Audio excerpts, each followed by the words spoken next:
Hola, ¿qué tal amigos? Bienvenidos sean todos ustedes a BTN Noticias a través de la plataforma en Facebook, en BTN Noticias y en nuestro canal de YouTube vía Skype a el profesor Arturo Cruz. Un placer tenerte o tenerlo acá en el programa, profesor. ¿Cómo está usted? Bueno, Santiago, déjame decirte que de ahora en adelante voy a tomar café dos amigos. Ah, bueno, excelente. Además, déjame participarte que yo todas las mañanas necesito 2 tazas de café antes de empezar a leer y empezar a escribir. Y luego el café, así que procederemos con su... con Recomendación.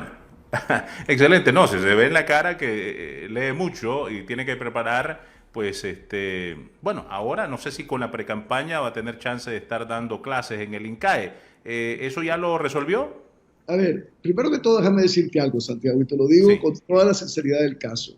Yo siempre te he seguido a lo largo de los años y he estado en muchos programas, si vos querés, pero rara vez me he sentido tan entusiasmado de participar en un programa como el tuyo. Realmente sos un profesional, y no lo digo por suavizarte, porque sé que es imposible, lo digo porque me sale del corazón. Y Bueno, sí, muchas gracias. y tienes razón en que desde que estoy en esta actividad, la lectura de todas las mañanas se me hace más difícil, ¿verdad? Pero bien, siempre leeré. ¿Y va a continuar dando clases o va a hacer una pausa en este periplo de pelea política? Porque es muy difícil la política en Nicaragua, aunque somos un país pequeño, es muy difícil, usted lo entenderá, primero por a quien tenemos o a quien tendrá de contrincante. Tenemos a un señor que ya estuvo en los años 80, usted tuvo la experiencia de ello, y sobre todo su papá, don Arturo Cruz Porras, si no me equivoco. Él fue parte o miembro de la Junta de Reconstrucción Nacional en 1979-80, por ahí, si no me equivoco. Sí, no, tiene toda la razón. Recuerda de que él tenía una militancia antisomocista de toda una vida, lo habían encarcelado en diferentes ocasiones, y cuando vino la revolución sandinista que pretendía tener una proyección democrática, él sirvió primero de presidente del Banco Central, después tomó posesión, sustituyó a doña Violeta o a Alfonso Robelo, y Sí. posteriormente, inclusive, ahí está mi papá, como lo pueden ver, se va a Estados Unidos como embajador tratando de encontrar un arreglo democrático con la administración Reagan si el sandinismo estaba dispuesto a separarse de esa vocación propia de los movimientos totalitarios, cosa que no se logró, y obviamente posteriormente integró a la contra, a la resistencia. Y allí lo ves tú con el presidente Reagan, se hecho de paso, Oliver North está en el escritorio y está el doctor Calero, el ingeniero Robelo, y mi papá está en el medio. Ahora, ¿qué rol jugó el hijo en ese periplo, en ese tiempo de la resistencia nicaragüense y de la Junta de Reconstrucción pasar a la contrarrevolución? Tu papá, en este caso, Claro, ¿qué hizo usted? mi papá era muy importante desde el punto de vista de la política exterior de la administración Reagan, precisamente porque en el Congreso los demócratas tenían mucho escepticismo en cuanto a la resistencia, y su relación con los demócratas y con republicanos más moderados, por ponerlo así, facilitaba una suerte de congreso, un consenso entre los demócratas y los republicanos, Sí. para darle por lo menos un mínimo de apoyo a la resistencia. Yo en esos años lo apoyé en todas esas iniciativas. Inclusive en el 82, cuando yo estoy siendo un estudiante muy joven, soy uno de los primeros que argumento que la revolución es un fraude. Cosa que básicamente hacerlo en esos tiempos, créeme Santiago, era muy difícil porque había una euforia revolucionaria. Y en los Estados Unidos los medios, los centros de pensamiento, las universidades, imagínate, estaban totalmente en contra de la política de la administración Reagan y estaban fascinados, deslumbrados, si vos querés, con lo que representaba la revolución. Y yo me percaté rápidamente, y te lo digo de verdad, que el cuerpo social de la resistencia era extraordinario. Yo honestamente creo que aquí que en la historia de la América Latina tenemos dos grandes movimientos campesinos profundamente auténticos. Por un lado, la rebelión de los cristeros en México, de muchas raíces, y por otro lado, la de la resistencia. Te podés imaginar que cuando ellos se desarman son 22.000 combatientes. un ejército campesino, pero de raíces profundas. Y lo que a mí me dolió siempre, y te lo digo, y lo pueden ver en mis escritos de esa época en inglés, en el New Republic, en Commentary, era que no podían dejar de reconocer la autenticidad del movimiento campesino. Pero, desgraciadamente, creo yo que una de las grandes fallas del movimiento de la resistencia fue saber presentar esa cara del campesinado nicaragüense. Bueno, si no me equivoco, usted escribió que aborrecía la tiranía por lo que buscó la justicia social.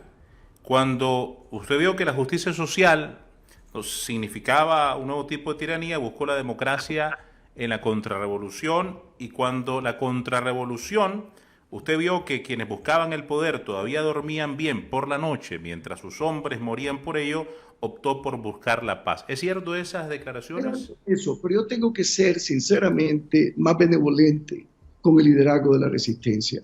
Hoy, viendo hacia atrás, me refiero al liderazgo político. Creo que en muchas ocasiones fui, por la juventud, muy crítico en mis observaciones, y porque verdaderamente sentía que había una profunda injusticia de parte de los medios en los Estados Unidos, de parte de la intelectualidad norteamericana, de parte de la intelectualidad latinoamericana, de entender lo que era la resistencia, de entender de que fue producto de las torpezas, de los excesos, pudiéramos decir, no errores, crímenes de la política sandinista que llevó a ese campesinado nicaragüense a tomar las armas.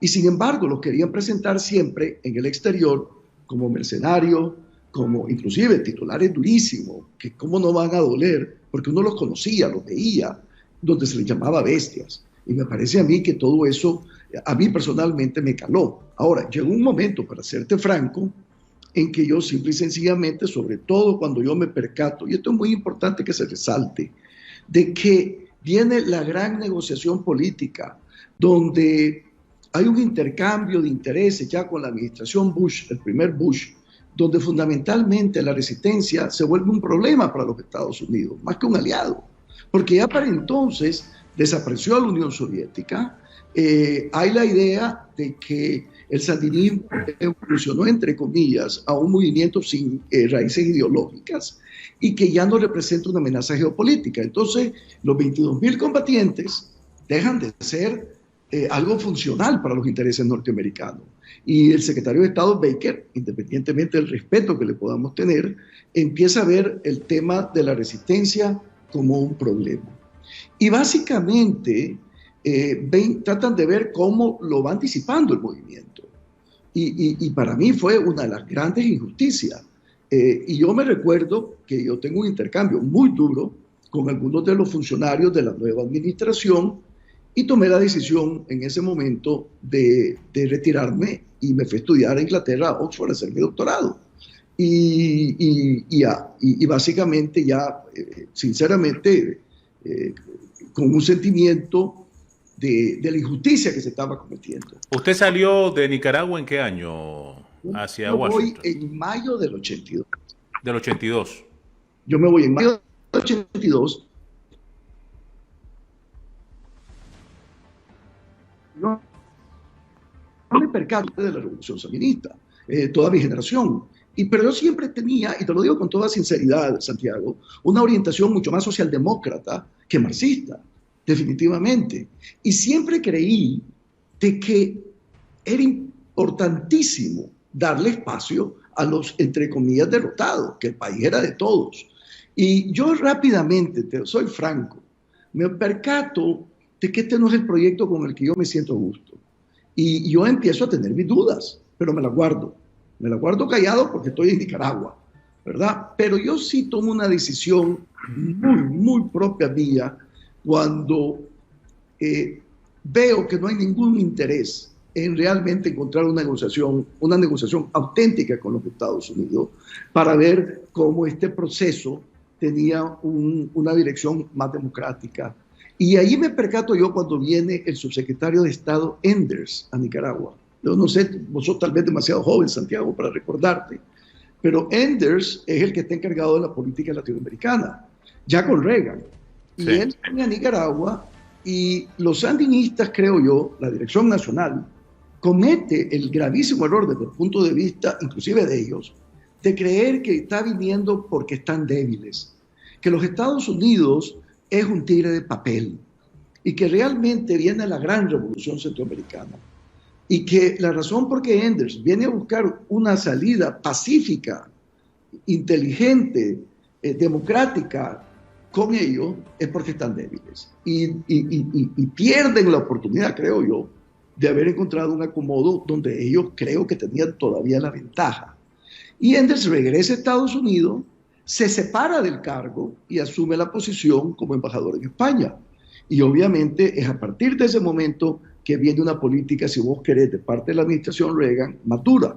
Pero también, y ya con esto me callo porque estoy hablando demasiado, ellos también se percatan, digamos, los halcones en la política exterior norteamericana, gente muy decente, pero de posiciones mucho más firmes, digamos, que los del Departamento de Estado y de la diplomacia formal, de que en Nicaragua empieza a surgir una base social profunda y masiva en el campesinado. Ahora, tu papá es de ideología conservadora, tu familia, o liberal, o nunca militaron en ningún partido político. Digo, porque vos nunca has sido sandinista, ni tu papá. No, mi papá era del Partido Conservador, obviamente, Conservador. porque que él era oposición al somocismo, ¿no? A ver, claro, es una curiosa. Mi abuelo era liberal, evoluciona al conservadurismo por la ruptura con Somoza. Sí. Entonces, inclusive Baez Bone, que vos sabés que fue asesinado durante esos años, era el cuñado de mi padre, ¿verdad? Y mi papá estuvo preso en 2 ocasiones, estuvo en la cuestión de Argüello y posteriormente en lo de abril del 54. Y en el 59 en Jitotepe, porque mi papá es de Jitotepe y mi mamá es de Granada. Obviamente él estaba al tanto de todos los movimientos para tomarse el cuartel. Y yo era muy niño y me recuerdo como si fuese ayer, el día del cuartelazo, por ponerlo así, cuando viene un guardita caminando con su uniforme, con su casco, con su rifle, dispuesto, ¿verdad?, a defender el cuartel. Y yo de niño le hubiera querido decir, no vayas, que te van a agarrar, ¿verdad? Y claro, muy difícil. Pero, a ver, volviendo a algo que quisiera, porque tengo miles de preguntas. Conservador. Tu papá conservador, vos nunca militaste en el Frente Sandinista y luego el trabajo de la oposición como contrarrevolución de tu papá, y lo seguiste a tu papá, tanto así que fuiste a los Estados Unidos y luego estudiaste en Oxford y en la universidad, creo, Johns Hopkins en Washington. Sí, por eso fue en la maestría en los 70. En la maestría. Ah, bueno, no sabía eso. Pero la pregunta es, ¿cómo? Yo fui agüerista, chavalito. Ah, sí, de Fernando Agüero. Ahora, ¿cómo, para que la gente entienda, porque les pedí a las personas que hicieran preguntas también y que me las pasaran, pero también yo quisiera saber, ¿cómo es, te escuchamos en algunas entrevistas decir, después empezaste desde no sé qué años, creo que del 94, a dar clases en el INCAE, ¿verdad? Y ahí has estado, pero hiciste un paréntesis y aceptaste ir de embajador de Nicaragua a los Estados Unidos, algo luego de que Daniel Ortega volviera al poder en el 2007 al 2009. Luego renunciaste, pero me gustaría saber qué tiene que ver Jimmy Carter o el empresariado en esa decisión, porque cualquiera pregunta, a ver, de ser contra, de estar con su papá, de escribir libros sobre la contra, de estudiar en los Estados Unidos, ¿cómo es que aceptó ir de embajador de Nicaragua a petición de Jimmy Carter, pero con la anuencia de Daniel Ortega? No, a ver, te lo cuento, ¿verdad? Te cuento. Yo regreso a Nicaragua en el 94, tienes toda la razón. Vengo a dar clase y sinceramente lo que me vuelvo es un analista que veo las cosas tal como son, según mis luces, mi marco conceptual y la evidencia. Y me dediqué a ese tema. También hice muchísima consultoría con diferentes gobiernos, diferentes países. Participé en la negociación de CAFTA.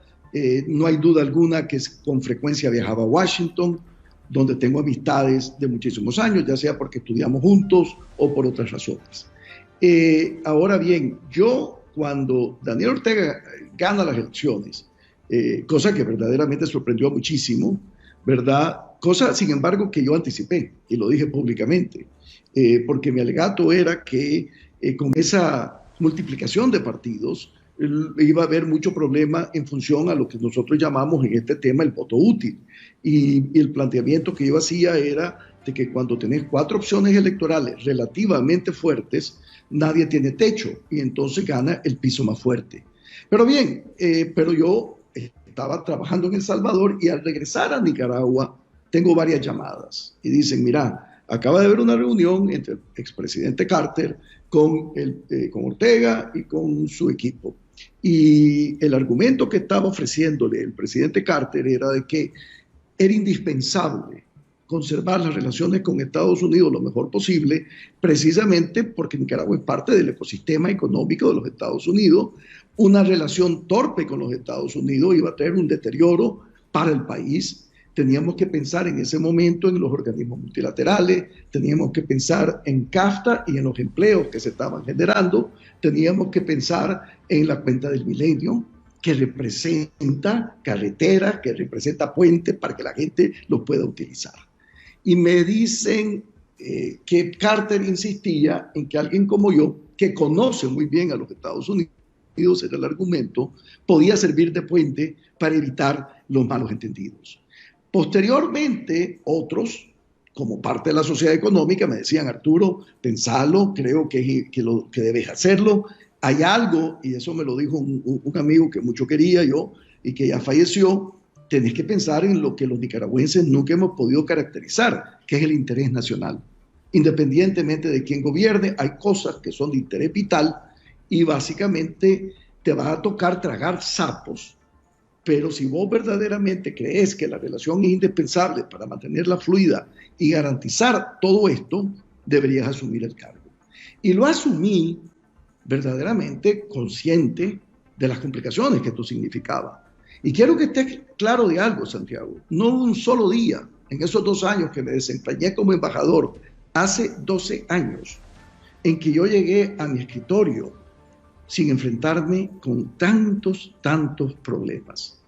Y básicamente eran problemas de todo tipo, chiquitos, grandes, pero yo estaba peleando por conservar empleo, yo estaba peleando por conservar inversión extranjera directa, yo estaba peleando porque la cuenta del milenio se mantuviese contra tantas adversidades.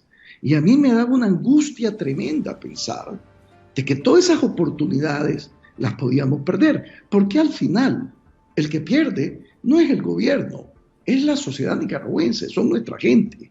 Y lo hice por 2 años, en circunstancias, créeme, sumamente difíciles.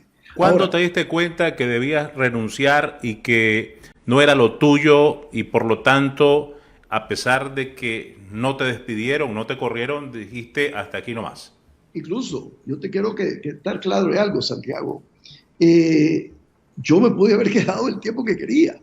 Es decir, y sobre todo porque había una insistencia del Departamento de Estado, del subsecretario para entonces, Tom Shannon, de que yo era fundamental en el cargo. Porque si no, no había comunicación y podían cometerse errores graves que iban a afectar a los nicaragüenses. Como los que eventualmente se cometieron. Se cometieron, pero hay un momento en que yo, sinceramente, Santiago, le digo a él, mira, hombre, yo ya no creo que, ya no tengo ni el espíritu ni la energía para hacerlo.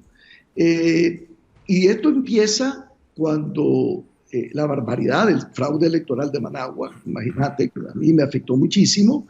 Y hay otros temas, Santiago, sobre los cuales nunca he querido hablar, pero que a mí también me afectaron muchísimo, porque creo que se le estaba faltando la palabra al gobierno norteamericano en algunos compromisos. ¿Como cuál? Si lo puedes decir. No, yo prefiero dejarlo así, pero créeme, pues, de que, y a pesar de que los funcionarios del Departamento de Estado me decían, no importa, nosotros sabemos que vos no sos el que estás tomando esa decisión. Porque yo le decía, mira, yo me comprometí con ustedes como embajador de cumplir esto y no se cumplió. Y cuando vos perdés tu credibilidad, obviamente perdiste todo. Estoy hablando en el tema de la diplomacia. Y entonces, pero ellos dijeron, no, nosotros sabemos que no fue así. Pero entonces todo esto ocurrió y yo básicamente me recuerdo inclusive que yo escribí mi carta de separación del cargo, la escribí a finales del 2008. Yo estaba en Nicaragua, en la casa de mi padre, que todavía vivía. Yo estaba en el segundo piso, dejé el primero y le dije a mi padre, voy a escribir mi carta de separación del cargo, de renuncia, y la redacté con él. Regresé a mis labores e inmediatamente presenté mi carta de separación. Y creo que así como asumí el cargo con mucha renuencia, cuando me separé del cargo lo hice con un gran sentido del alivio. Yo sentía que me estaba quitando un quintal que andaba cargando conmigo todo el tiempo. Ahora, mucha gente cree que un embajador gana muy bien, etcétera, etcétera. Créanme que yo en el sector privado me iba mucho mejor. Me imagino. Ahora, ¿cómo es que salta? Bueno, ya apartamos, ya explicado el asunto del por qué, cómo y en qué momento decidiste apartarte como representante de Nicaragua en Washington. Ahora, salta el tema, y lo digo porque me escucha mucha gente del campo y tengo muchos amigos del campo, y porque, a ver, cuando uno se tira de candidato, sea cual sea, de alcalde, concejal, diputado, ahora no digamos a la presidencia, te van a llover preguntas, cuestionamientos y también calumnias, ¿verdad? Pero es importante aclarar a la población, no a mí, aunque te voy a ser sincero, yo también quisiera y estoy disfrutando lo que estás diciendo para aclarar realmente yo mismo y hacerme un concepto de la persona de Arturo Cruz, ¿verdad? Que no voy a cuestionar sus logros académicos, sus libros que ha escrito y mucha gente que me escribió que dice que recibió clases con el doctor Arturo Cruz. Dice que sos un genio en el INCAE. Eso me lo ha dicho mucha gente. Ahora, en la parte política, ¿por qué Arturo Cruz entonces después aparece como asesor de, no sé si de los empresarios o de los inversionistas que querían y aprobaban el canal interoceánico? Y te digo esto ¿por qué? Porque vos sabés que el movimiento anticanal se creó precisamente porque ellos se sentían amenazados de ser expulsados de sus tierras, de ser robados, de ser confiscados, y que eso no se les preguntó, no se les consultó. En ese sentido, la gente me preguntaba, bueno, Arturo Cruz, ¿sigue pensando en lo viable del canal con todo lo que se ha vivido, con el fiasco y el fracaso de esos supuestos 40.000 millones de dólares o 50.000 millones de dólares que iban a venir a Nicaragua y que iba a cambiar el PIB? Y que de la noche a la mañana apareció un chino de nombre Wang Jing que fracasó en la bolsa de Shanghái y que no volvió a poner un pie en Nicaragua y no se supo. O sea, ¿qué pasó realmente y si seguís pensando en eso? Pero antes de que me contestes, otra pregunta rapidito para ir adelantando. ¿Había algo para los campesinos que iban a ser desalojados, que no se les explicó o no nos explicaron a nadie? ¿Por qué no se contó con los campesinos de esa zona para ese proyecto? A ver, la pregunta es excelente. Y voy a empezar por la última. Torpemente, creo yo, se partía del supuesto de que si vos compensabas, entre comillas, generosamente, que el campesino se iba a sentir conforme con esa compensación. Pero había un pequeño problema de cálculo, que el campesino está pegado a su tierra. La tierra es su herencia familiar, herencia de generaciones. Primer mal cálculo. Segundo mal cálculo es de que inmediatamente, si ese proyecto avanzaba y lo compensaran muy bien, entre comillas, todo iba a subir y se iba a tener que ir de esa zona, de su zona histórica. Y cuando yo empiezo a entender eso, yo digo, aquí no hay compensación que valga. Así de sencillo. Y me percato de que esto no es viable. Y interesante, en la parte del Pacífico, muchos campesinos, que allí sí se identificaban, algunos de ellos con el Frente Sandinista, empiezan a reclamar y a decirme a mí cuando me veían, mira la situación en que estamos. Y ahora te imaginas los de Nueva Guinea, cuya raíz fue un programa de reforma agraria de los años 60, 70, que fue un éxito rotundo y que ahora es uno de los grandes polos de crecimiento de la economía de Nicaragua, donde obviamente no se iban a sentir a gusto con este proyecto. Entonces yo empiezo a ver eso. Esa es una observación importante para mí. Pero déjame contarte cómo es la experiencia mía. Yo siempre he sido, y mira, a ver, si me das 5 minutitos porque tengo una pregunta complicada y adelante. Compleja. Mira, solo te aclaro que este es programa nuestro, vos sos nuestro invitado y aquí podemos seguir hablando toda la noche. Y me preocupa porque no quiero tomar mucho tiempo. Hay veces No, es que la gente está entusiasmada con tus respuestas, así que no te preocupes por la gente ni por mí. Desgraciadamente tengo la mala costumbre de ser profesor, ¿no? Y en clase me tomaba el tiempo que quería. Adelante. Antes me decía, profesor, ya es hora de irse. Yo decía, bueno, aquí soy yo el profesor, así que...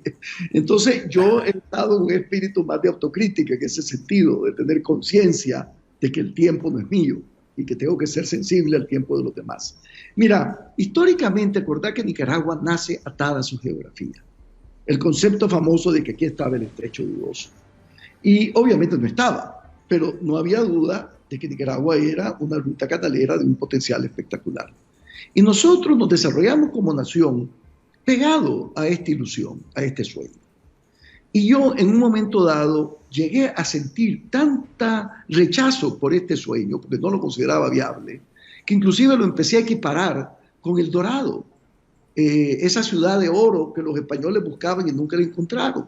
Y empecé a insistir de que parte de nuestro problema histórico era que por andar buscando ese encuentro con el destino universal, nos estábamos perdiendo la oportunidad de otros proyectos.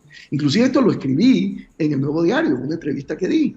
Inclusive planteé de que muchas veces mi país me daba la impresión de esos jugadores de béisbol que solo quieren pegar jonrón.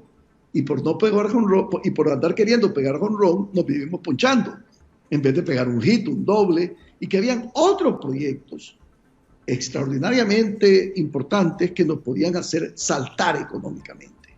Por ejemplo, tenemos abundancia de agua. ¿Cómo es posible que en el 2021 no tengamos 3 cosechas al año por medio de la irrigación? De darle agua, de tener medios, o sea, poder irrigar nuestro Pacífico y transformarle la vida a los campesinos de este país, a los productores de este país. Claro. Entonces yo, sin embargo, a pesar de ese escepticismo, como yo decía, escepticismo que inclusive lo caractericé como conspicuo, ¿qué ocurre? Aquí viene mi problema de tener muchas amistades en Washington y muchas veces de cometer el error de, como ellos son muy relevantes, de creer que tienen razón. ¿Y qué pasa?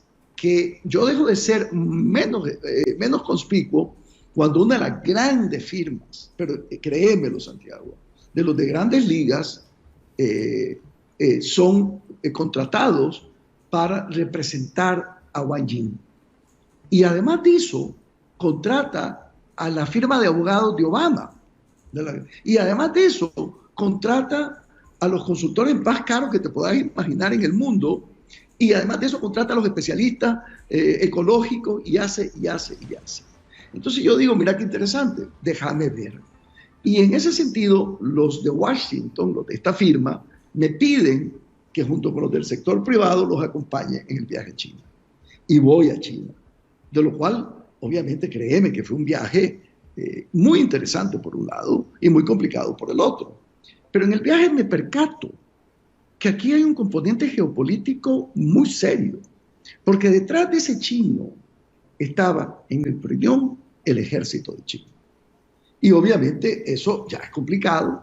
Y si además de eso le sumas el tema del campesino resistiendo esta operación, yo inmediatamente cuando regreso agarro mi vuelo a Washington a conversar con los de la firma de mucho prestigio y mi consejo es que hay que separarse. Y ustedes vieron que inmediatamente ellos se separaron y yo ya personalmente me separé de semejante proyecto, pero que nunca fui orgánico, nunca fui asesor del chino, ni mucho menos, nunca fui como representante del gobierno, acompañé a los empresarios, a mis amigos empresarios, y fue una experiencia que verdaderamente me dejó convencido de que también, además del conflicto social interno nuestro, nos podía llevar a un enfrentamiento con los Estados Unidos que podía costar muchísimo, y que lo sensato era olvidarse del tema. Ahora, pasando eso, bueno, ya está la explicación, creo que pasamos los 5 minutos. Te hago una pregunta. ¿Vos le debes favores a los sandinistas, a Daniel Ortega, a Humberto Ortega, o tenés alguna afinidad con alguno de los 9 comandantes de la dictadura de los años 80? No, mira.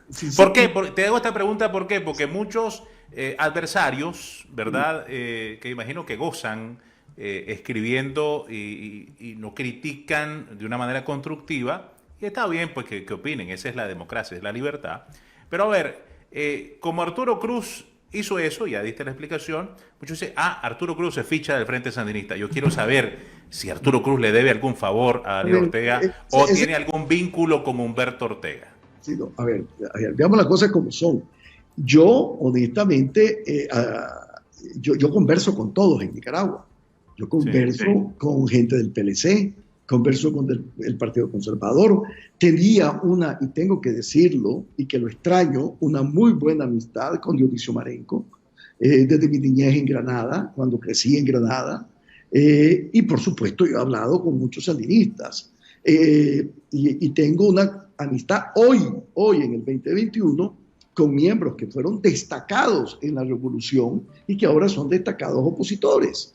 Y por supuesto que he conversado en muchas ocasiones con Humberto Ortega, pero decir que de conversar a que yo tengo una relación orgánica, un favor que deberle, hombre, por el amor de Dios, yo personalmente tengo la suerte de que profesionalmente me ha ido bien.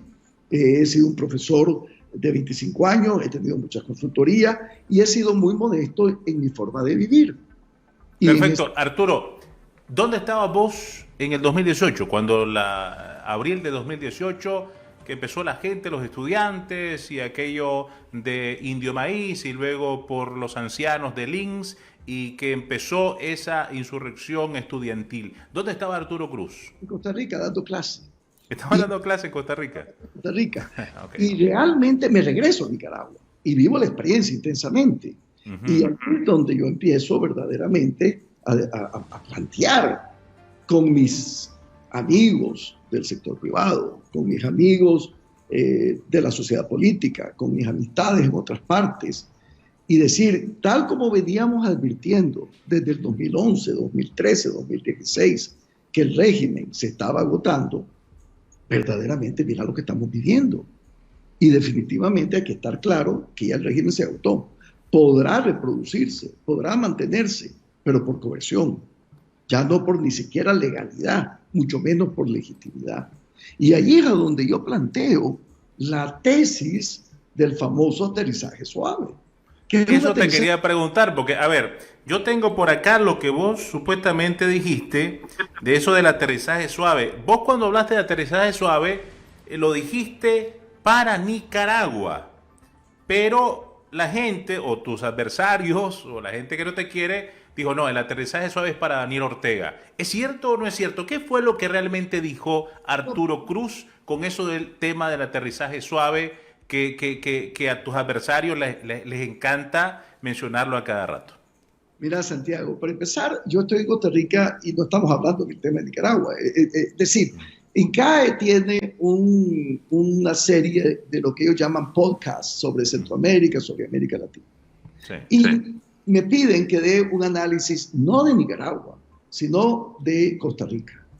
Y obviamente yo en Costa Rica tengo muchas discusiones con los miembros del partido, de los diferentes partidos, de los empresarios.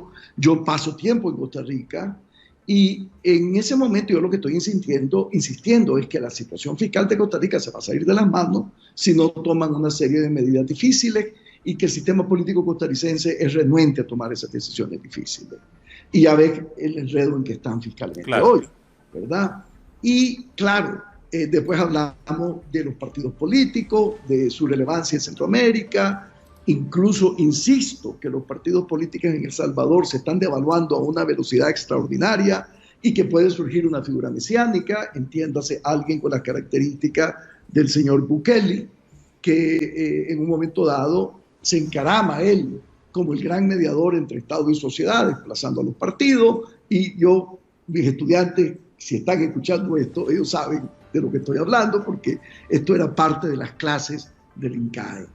Y digo en ese momento de que necesitamos un aterrizaje suave para Nicaragua y que es fundamental crear las condiciones de una elección creíble para realmente tener elecciones adelantadas. Porque la tragedia de Nicaragua, históricamente, son las crisis de sucesiones, del gobernante que no se sabe ir. Y que esa renuencia del gobernante de no saberse ir iba a terminar destruyendo al país. Y que básicamente era fundamental crear condiciones para que el país no se volviera a destruir y que no pasáramos por una experiencia traumática como fue la del 78-79, que trajo como consecuencia el desastre más grande del siglo XX, que fue la década de los 80. Entonces, esa era mi angustia. O sea, que nunca dijiste hay que buscar un aterrizaje suave para el presidente Daniel Ortega y salir de la crisis por lo que viene. Hablaste de Nicaragua. Es que para que quede claro.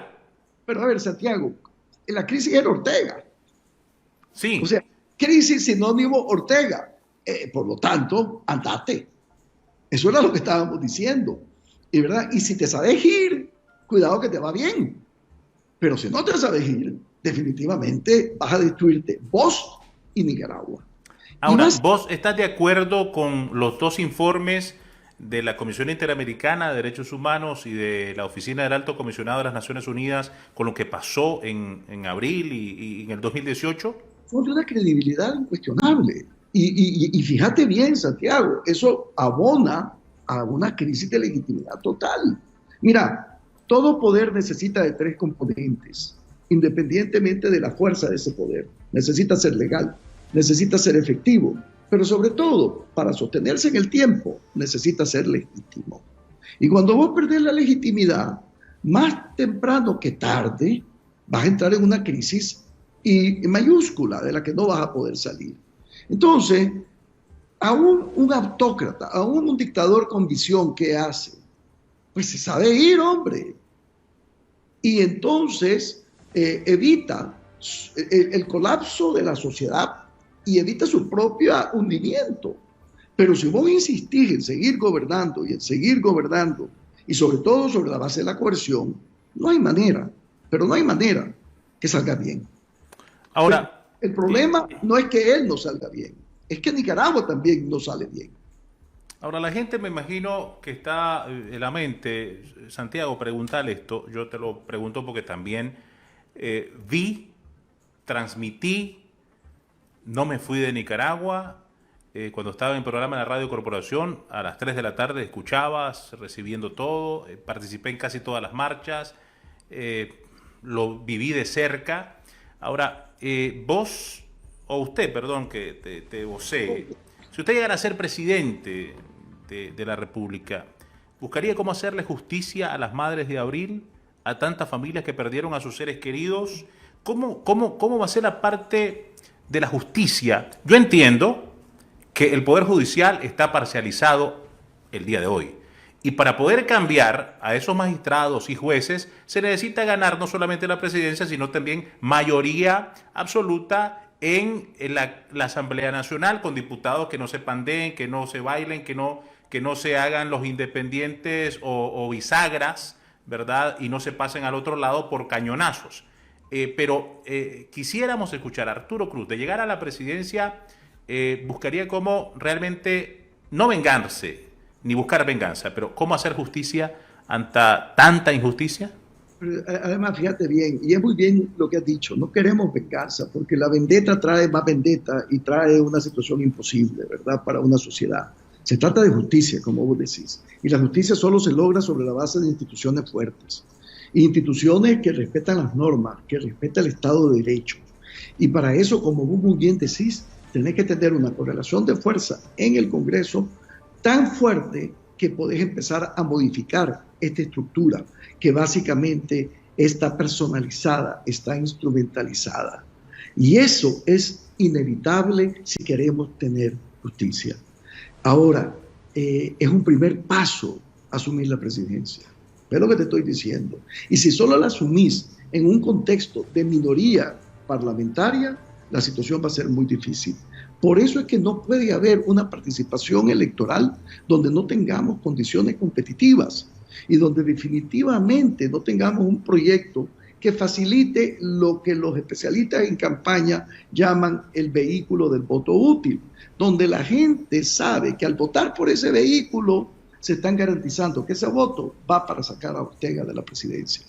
Y entonces, si además de eso tenemos una correlación de fuerza para el Congreso abrumadora, empieza el cambio. Y el cambio pasa por ir fortaleciendo instituciones. Instituciones que tienen que ver sobre todo con el tema judicial. Y no hay duda alguna de que hay algo mínimo que darle a las madres de abril, que es fundamentalmente un sentido de justicia. Pero sería, y eso te lo digo con todo mi corazón, no hay nada, pero absolutamente nada, que pueda sustituir un hijo o que pueda apaciguar el dolor de una madre. Cuando yo pienso en mi hija y pienso que no la tendría conmigo, solamente pensar en eso me abruma emocionalmente. Ahora te podrás imaginar a alguien, entonces, ¿cómo yo, si tengo un mínimo de dignidad, un mínimo de moral, un mínimo de ética, un mínimo de amor por el otro, yo no puedo pensar que eso no es una reivindicación central? Entonces pondrías todo tu empeño en ganando la presidencia, ganando la mayoría de diputados, en proponer y sanear el sistema judicial, primero cambiando magistrados, después son magistrados jueces, para hacer justicia a los que han llorado por tantos años por tantas injusticias. Y tiene que haber, además de eso, reparación, por el amor de Dios. Y por eso es que hay que ver los ejemplos de lo que ha ocurrido en Argentina, de lo que ha ocurrido en Chile, de lo que ha ocurrido en Grecia, en otros países. Yo personalmente ya estoy estudiando esas experiencias. Y creo que debemos, en vez de solamente hablar de que tiene que haber justicia, tenemos que tener un concepto claro de cómo hacerlo. Y de ahí la importancia de ver todas esas experiencias para precisamente, sobre la base de esas experiencias, tener una imagen, una idea muy clara de qué hacer en el contexto de una victoria electoral que va más allá de la presidencia, sigo insistiendo, que tiene que ver con la correlación de fuerzas en el Congreso, pero sin espíritu de venganza, tiene que ser con espíritu de justicia, porque nuestra historia, seamos francos, es una historia de vendetas, es una historia de golpes, y sinceramente es fundamental, además de justicia, darle tranquilidad al país, darle un sentido de normal, desde que ya somos un país que también camina y que es un país donde básicamente puede venir la inversión, donde podemos tener el comerciante, el pequeño productor, un ambiente donde puede prosperar, donde nuestro amigo Henry de las minas, amigo tuyo y mío, se puede sentir seguro de que también él puede salir adelante con su trabajo. De eso se trata, Santiago. No ahora eso es el problema judicial. Yo sé que no es fácil, ¿verdad? Pero lo importante es saber que si llega a la presidencia o si llega a la presidencia Arturo Cruz, le va a poner toda su atención y buscar hacer justicia, no vendetas ni venganza. Ahora, el tema de la policía, esa institución. Desde ya estoy en eso. Desde ya estás preparando eso. Estamos excelente. Estudiando esas experiencias, porque vos no podés llegar sin tener una idea clara de cómo hacerlo. Y está también la experiencia colombiana. Y aquí no se hizo en los años 80, ni un libro blanco, tantas injusticias. Comisión de la verdad, hay tanto que aprender. Y por eso es que desde ya estamos estudiando esos temas. Ahora, el tema de instituciones. Si no hay instituciones fuertes, autónomas, independientes, con gente que respete la Constitución y las leyes, no un partido político como lo hemos vivido siempre. ¿Qué piensa Arturo de llegar a la presidencia? ¿Sanear a la policía? ¿Qué va a hacer con esa institución? Y con el ejército. O usted da clases en Costa Rica. Usted sabe que Costa Rica no tiene ejército y le ha ido muy bien. En esos dos temas, de esas dos instituciones que el pueblo de Nicaragua las mantiene, ¿verdad? Y se han convertido más el ejército en una empresa con mucho lucro y que está bien, pues que tengan beneficios los que han estado en esa institución, pero la gente cuestiona, ¿verdad? La utilidad de esas dos instituciones tal como están ahora. ¿Qué piensa? Santiago, viste que hubo un momento en que se congeló lo que estabas diciendo, ¿no? Te lo vuelvo a repetir. Y repetirlo porque es importante que lo digamos todo. Claro, a ver, con la experiencia de Costa Rica, y usted da clases allá, ¿verdad? Y tiene mundo, porque ha estado en Oxford, en Washington, etcétera, etcétera, y usted conoce nuestra idiosincrasia.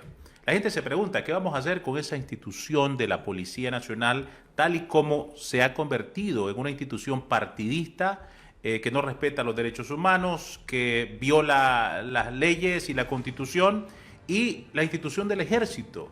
¿Es viable? ¿Es útil? ¿O qué plantea usted de llegar a la presidencia con esas dos instituciones?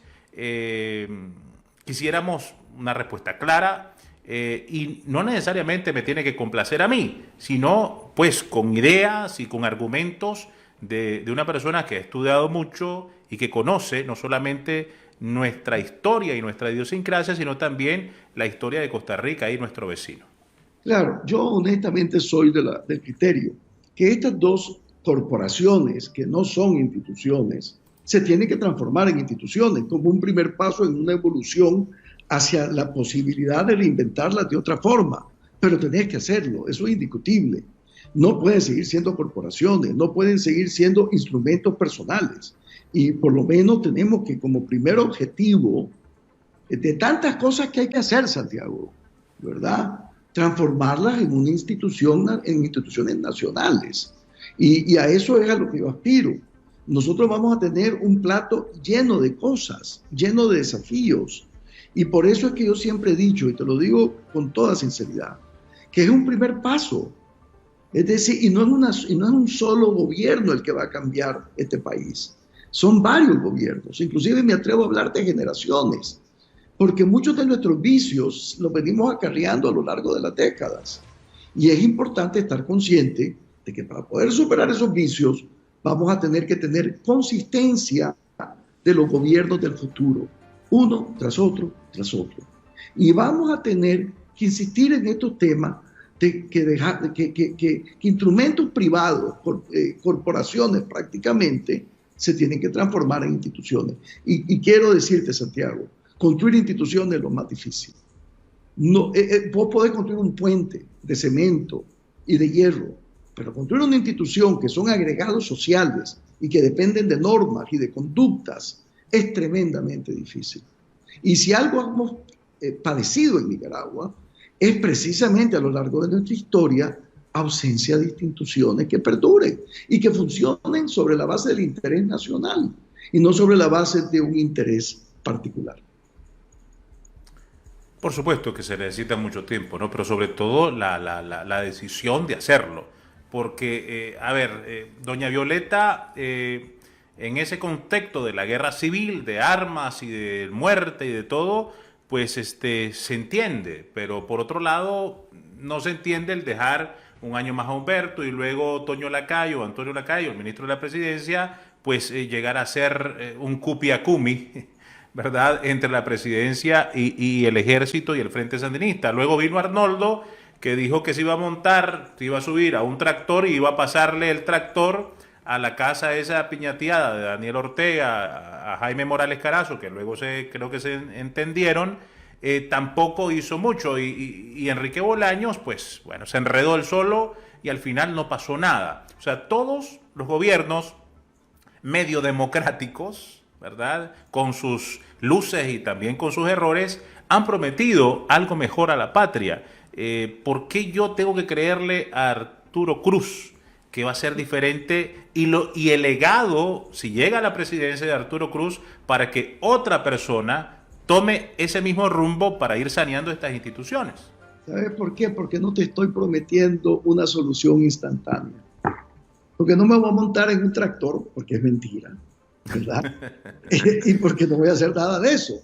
Porque lo que voy a hacer es, con mi ejemplo, con probidad, con decencia, con amor por todos nuestros nicaragüenses, todos nuestros compatriotas, tratar de hacerlo mejor, conscientes de que el ejemplo ciudadano que ofrece un jefe de Estado es lo mejor también que puede hacer por esta sociedad, y ir creando una generación que comparte esos valores. Mira, hay que reconocerle de que doña Violeta, el ingeniero Bolaño, hicieron un esfuerzo por dar un ejemplo ciudadano, pero no fue lo suficientemente fuerte para poder enraizar a otros ciudadanos. Y creo yo de que lo que tenemos que estar conscientes es de la modestia de lo que uno puede hacer, pero que hay que hacerlo. Y que hay que formando a nuestras nuevas generaciones en esa ruta. Por eso es que, fíjate bien, Santiago, una de las cosas que a mí me tiene obsesionado es el tema de la educación. Porque por supuesto, como profesor, escritor, catedrático, creo que tenés mucho que cambiar en este país, ¿no? Pero también cuando vos ves a Costa Rica, nuestro vecino, que vos lo ponés, que haces preguntas en función a nuestro ejemplo al lado, que son muy relevantes. Si vos ves, los costarricenses tienen 275,000 empleados públicos, 110,000 son maestros y son muy bien pagados, se ha hecho de paso. Y yo creo en eso. Que querés buena educación, tenés que pagarle bien a tus maestros. Porque tus maestros no solamente te enseñan a sumar y a restar y a escribir. Te enseñan lo que un famoso filósofo político francés en Estados Unidos llamó los hábitos del corazón, que es el amor a la democracia. Y básicamente nosotros tenemos que empezar desde niños a socializar a nuestras generaciones en los buenos hábitos, en las buenas convicciones. Y por eso es que nuestros maestros tienen que ser valorizados, porque no solo, como te digo, enseñan a sumar y a restar y enseñan lo fundamental de lo que podemos llamar la educación básica. Tienen que enseñar a querer a la democracia. ¿Y cómo se logra eso teniendo un Ministerio de Educación plagado de sapos? Es palabra mía, no quiero que la pongas en tu boca, pero aquí hay propagandistas, lavadores de cerebros. Aquí lo que hay es una deficiencia, no del sistema de educación, sino empezando por muchos profesores. Aquí hay un 6% que se paga o que se da en vez de utilizarlo en algo tangible. Aquí se esfuma un 6% del presupuesto nacional y no sirve para mucho. Aquí el nivel de los universitarios, el nivel de la educación secundaria, peor la de primaria, que te están metiendo libros politizados tipo Carlos Tunerman en los años 80, que me metió a mí aquel libro de Carlitos. Si yo me acuerdo perfectamente de eso. Entonces, ¿cómo hacemos para eso? Por los sindicatos. Porque si vos, o usted, perdón, estoy acostumbrado a vocear. No, a mí voceame, por el amor de Dios, no me cajas de tiempo. Muchas gracias. A ver, si usted ve aquí, todas las instituciones están politizadas, pero además ningún sindicato se ha quejado por falta de aumento en el salario y por mejorar la calidad de educación.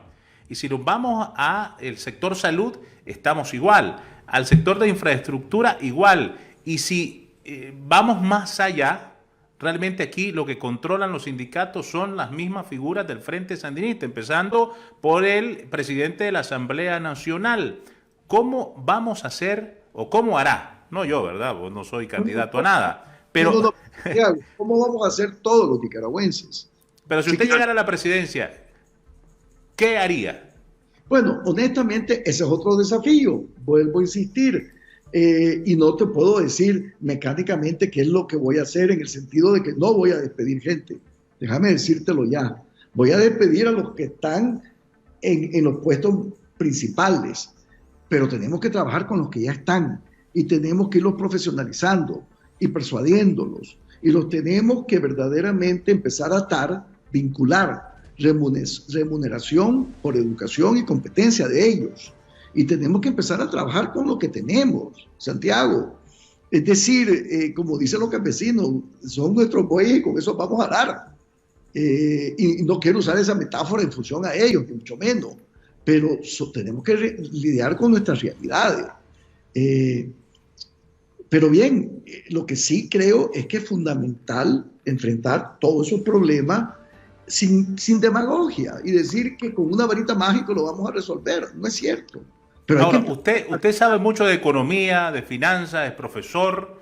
Ni siquiera me voy a poner a discutir de economía yo con un profesor del INCAE. Pero, a ver, yo sé que si llegara a la presidencia, Daniel Ortega ha venido endeudando con préstamos todos los años, todos los meses a Nicaragua. Y me imagino que va a entregar un país altamente endeudado. ¿Cómo haría usted si llegara a ser presidente? ¿Cuáles serían las medidas económicas en el primer año para reanimar la economía, para generar confianza en el inversionista nacional e internacional y sobre todo generar empleos? Sí, es una pregunta estratégica central. Pero ¿sabes qué? Lo primero que tenés que dar es tranquilidad al país y darle seguridad al inversor extranjero de que definitivamente esta es una sociedad que está abierta a esa inversión, a esa generación de empleos y que se sienta a gusto poniendo su plata en este país, que no es fácil hacer eso. Pero te voy a decir qué haría de manera inmediata y creo que lo haría bastante bien.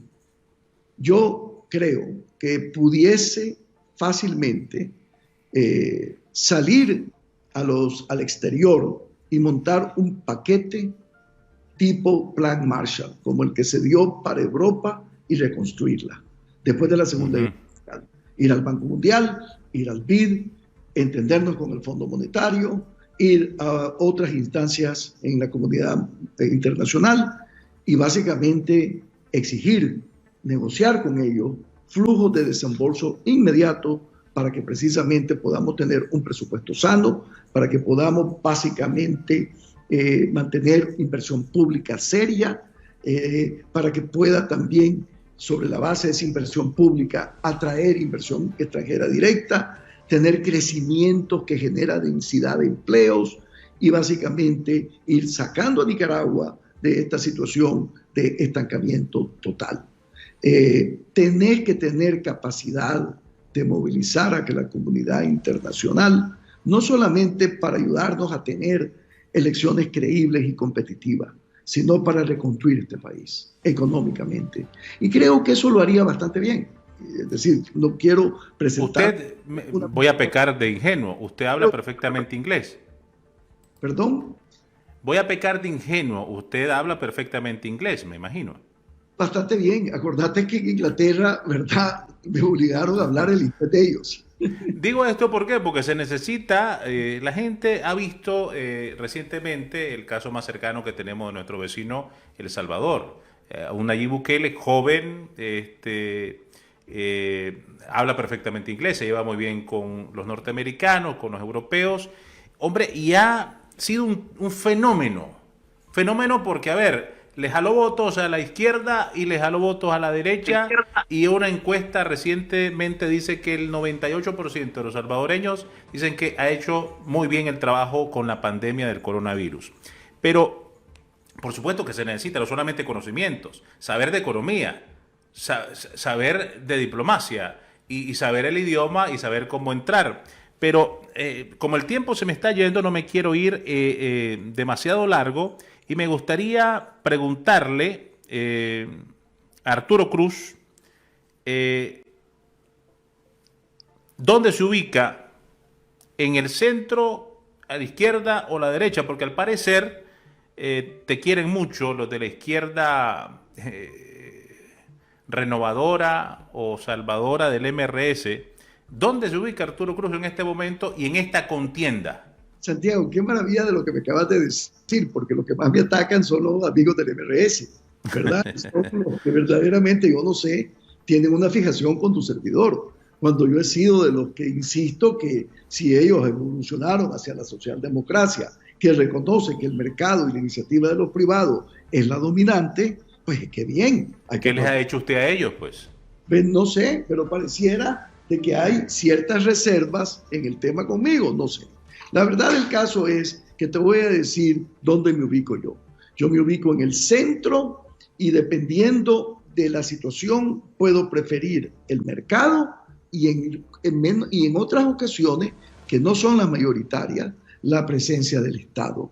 Yo he dicho, el mercado para los empresarios, el Estado para los pobres.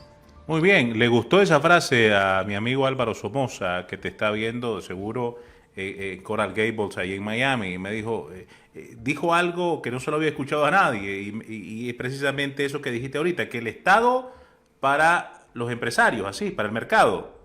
No, el mercado para el empresario. El mercado para el empresario. Como fue durante el periodo de don Luis Somoza. Es decir, porque vos estás claro que la experiencia somocista fue muy compleja, tuvieron 45 años. Y hubo momentos en que el país caminó muy bien, no solamente con el crecimiento, pero sino que inclusive hasta con equidad social. Y verdaderamente una de las cosas que yo aprendí posteriormente, estudiando la experiencia, es de que hubo muchas cosas buenas que deberíamos haber conservado. Y que en ese afán falso de que cuando viene una revolución el pasado es malo y el futuro es bueno, y de ahí todo lo que era bueno lo destruimos. Me parece ridículo, no sé si me explico. Cierto. Yendo hacia atrás, la experiencia durante ciertas décadas, en esos 44 años del somocismo, fueron experiencias que hay que estudiar, porque dejaron cosas muy interesantes. Incluso, creo que el día del lanzamiento del último libro suyo, usted dijo que iba a hacer un libro y comparar la dictadura de Somoza con la dictadura sandinista, a ver quién salía ganando. Bueno, no hay necesidad de explicarlo, de escribirlo con las barbaridades que hemos visto de Daniel Ortega, pero va a ser interesante que alguien como usted, que es escritor, que es muy analítico, hombre de datos, estadísticas y por supuesto buenos argumentos de ambos bandos. Antes de irme, te quiero decir algo.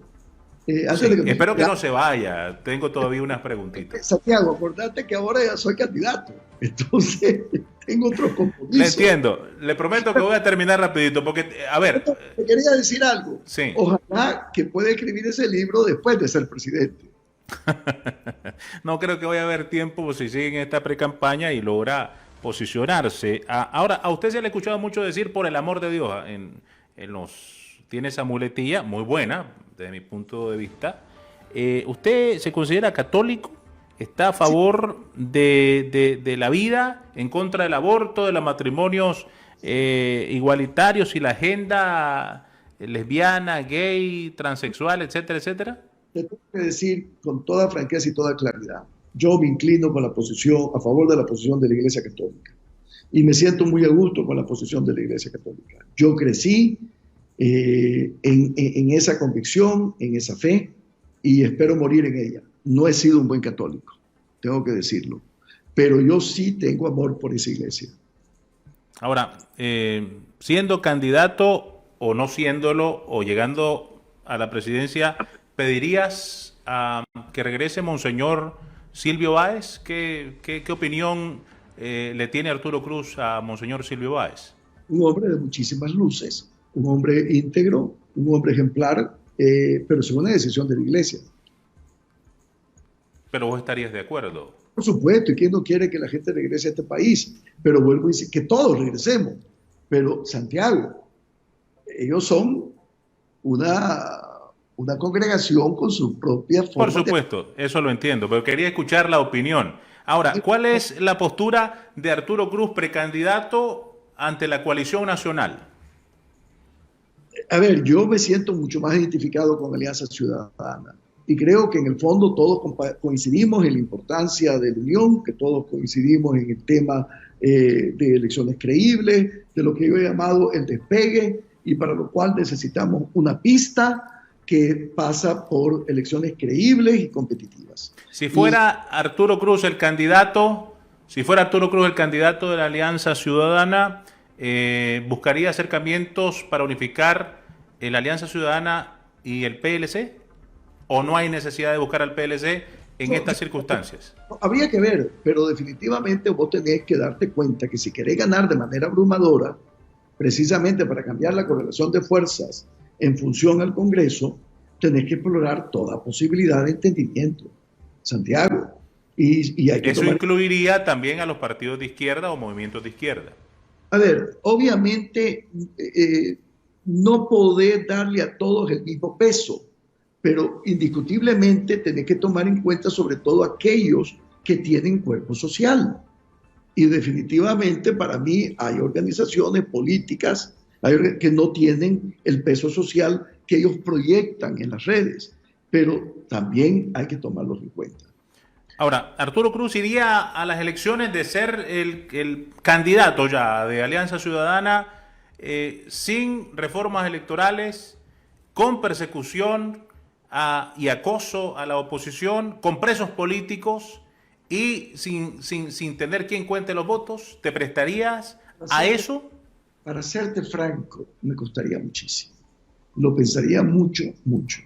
Recordá que mi padre en el 84 decidió no participar en una contienda electoral con esas características. O sea, casi no. Yo tengo, yo tengo el ejemplo de mi padre y yo tengo que ser consecuente con ese ejemplo. Nada más con eso te digo, Santiago. Perfecto. Y Santiago, vos sabés que estoy pasándola muy bien con vos y tu audiencia. Para mí irme en este momento me duele. Pero bueno, te voy a preguntar nada más la última, porque quedan todavía para otra entrevista. Te aviso. Santiago, la otra semana la tenemos. Perfecto, entonces la última. Si se hablara de reformas electorales y si le tocara a Arturo Cruz, ¿tomaría en cuenta el voto de los nicaragüenses en el exterior, que siempre lo han anhelado, pedido, y que es el sostén de esta economía y de miles de familias nicaragüenses? ¿Alguien saldría en defensa de esos nicaragüenses que se ven como nicaragüenses de segunda? Mira, es interesante. Yo no sé si vos estás familiarizado con los trabajos de Manuel Orozco. Manuel Orozco es un académico nicaragüense de mucho prestigio que está en Washington y que trabaja en el tema de las remesas y que es la autoridad a nivel mundial más grande que tenemos. ¿Y cómo es posible que aceptemos remesas de nuestros compatriotas que son voluminosas y que tienen al país caminando, ¿verdad? Porque eso es la realidad. Y que en muchos momentos han sido mucho más importantes que los flujos de inversión extranjera y que a esa comunidad no se le permita participar con su voto. Es un disparate. Perfecto. ¿Cómo te llevas con la gente de Washington? Dependiendo. Con la nueva administración del presidente Joe Biden. Hay muchas amistades, por supuesto. Es que mira, Washington es como Nicaragua también, no te equivoques. Hay gente que te quiere, hay gente que no te quiere, hay gente en todos lados. Bien. Y Washington es una aldea, es un micromundo, si vos querés, y ahí hay enemistades como aquí, que te quede viendo mal, que no me saludaste, porque aquí muchas de nuestras discrepancias son personales, Santiago, que es lo que hace muy difícil muchas veces que nos podamos entender. Perfecto. Y por último, ya, ahora sí está la última. En el tema, usted que es economista, por favor, ilústreme, ilumíneme. ¿Por qué razón en Nicaragua? Yo sé que va a ser amplia, pero trata de hacerlo lo más cortito posible.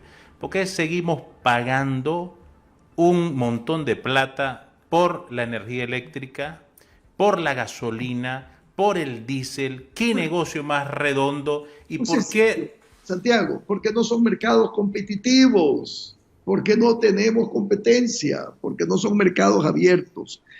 Yo sé que el mercado para muchos lo ven como una mala palabra, pero los mercados abiertos, los mercados competitivos son fundamentales para evitar esas distorsiones, ¿verdad? Aquí lo que hay que abrir es la economía lo más que podemos, porque muchas veces abriendo la economía abaratás muchas de estas actividades. Pero bien, ahora mi querido amigo, tengo precisamente a don Manuel Orozco con el que me tengo que reunir para discutir los flujos de remesas. y la relevancia para nuestra economía. Por eso te digo, te voy a tener que dejar con el mayor de mis dolores. No, no hay problema. Muchísimas gracias por todo el tiempo que has permitido para contestar muchas preguntas que la gente la tenía, yo también. Y espero que tengamos el menor tiempo posible otra entrevista para hablar de tus propuestas que no tuvimos tanto chance de conocerlas, ¿verdad? Sino preguntas que hace la gente legítimamente para conocer más al precandidato. Muchísimas gracias. Tanta cosa que yo le quisiera pedir disculpas a mis compatriotas. Si yo tengo una vida que yo insisto, hay cosas que todavía con las que yo no me siento a gusto en mi pasado. Y soy el primero en decir lo que no he hecho correctamente en la percepción de mis conciudadanos. Les pido perdón, les pido disculpas. Perfecto, gracias. Arturo Cruz. Un placer. Posible. Y se ha hecho de paso, Santiago, lo gocé enormemente. Muchas gracias. Vamos a tener la oportunidad de seguir preguntando y bueno, se quedaron. Arturo Cruz, ya. Adiós, Arturo. Un abrazo. Ya te dejo libre. Adiós, gracias. Muchachos, todo el mundo. Yo soy Santiago Aburto, en nombre de Héctor, de Alex y de Chris. Les agradecemos su preferencia y sintonía. Si usted cree que este programa es importante, ayudarle, soportarlo y no solamente, bueno, support, ese sería en inglés, apoyarlo, apadrinarlo. Si usted cree que este programa necesita estar al aire, pues pedimos su colaboración. Que no sea sandinista suficiente o orteguista, no queremos ese tipo de ayuda. Porque este programa no recibe financiamiento de ninguna ONG en Nicaragua ni fuera de Nicaragua. Ni de partido político, ni de movimiento político, ni de candidato político. Este programa es con fondos propios, que lo hacemos, y con la colaboración suya. Saludos al grupo de BTN, al grupo de apoyo de BTN en los Estados Unidos, que también contamos con ellos. Gracias, yo soy Santiago Aburto. Feliz fin de semana y no se olvide, chequee el canal en YouTube y comente en el próximo video, después de este, para que participe en la rifa de 10 gorras y 10 tazas de BTN Noticias. Chao. Buenas tardes, Nicaragua.